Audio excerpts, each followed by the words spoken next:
Spermatogenesis basically हम क्या कहते हैं, फॉर्मेशन ऑफ स्पर्म्स को, ठीक है। स्पर्मेटोजेनेसिस कहां पर होती है, सेमिनेफ्रेंस ट्यूब्यूल्स के अंदर। सेमिनेफ्रेंस ट्यूब्यूल कहां होती है, टेस्टिस के अंदर, ठीक है। अब सेमिनेफ्रेंस ट्यूब्यूल्स के अंदर कहां पर स्पर्मेटोजेनेसिस होती है, inside the germinal epithelium of seminiferous tubules, ठीक है। अगर हम इसकी स्ट्रक्चर देखें तो सबसे पहले ये आपके पास एक सेमिनेफ्रेंस ट्यूब्यूल है जिसको हमने इनलार्ज करके देखा, ठीक है। अब इस डायग्राम में सबसे पहले सेटोडी सेल्स हैं, उनके दरमियान में आपके पास स्टेम सेल्स प्रेजेंट होते हैं जिसको हम कहते हैं स्पर्मेटोगोनिया। स्पर्मेटोगोनिया के दरमियान में एक टाइट जंक्शन प्रेजेंट होते हैं, ठीक है। टाइट जंक्शन का मैंने फंक्शन क्या बताया था कि ये स्पर्म्स को रोकते हैं कैपिलरीज के अंदर जाने से। फिर यहाँ पर दो कंपार्टमेंट प्रेजेंट होते हैं, एक आपके पास होता है बेजल कंपार्टमेंट, एक आपके पास होता है लुमिना कंपार्टमेंट, ठीक है।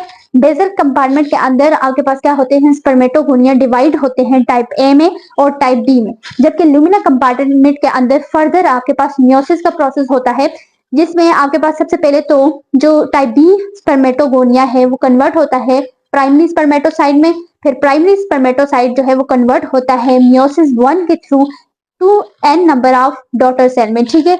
अब यहाँ पे मियोसिस 2 होती है तो फर्दर ये डिवाइड होते हैं सेकेंडरी जो स्पर्मेटोसाइट्स हैं ये फर्दर डिवाइड होते हैं स्पर्मेटिड्स में, और स्पर्मेटिड्स जो है वो कन्वर्ट हो जाता है देन स्पर्मेटोजोआ में।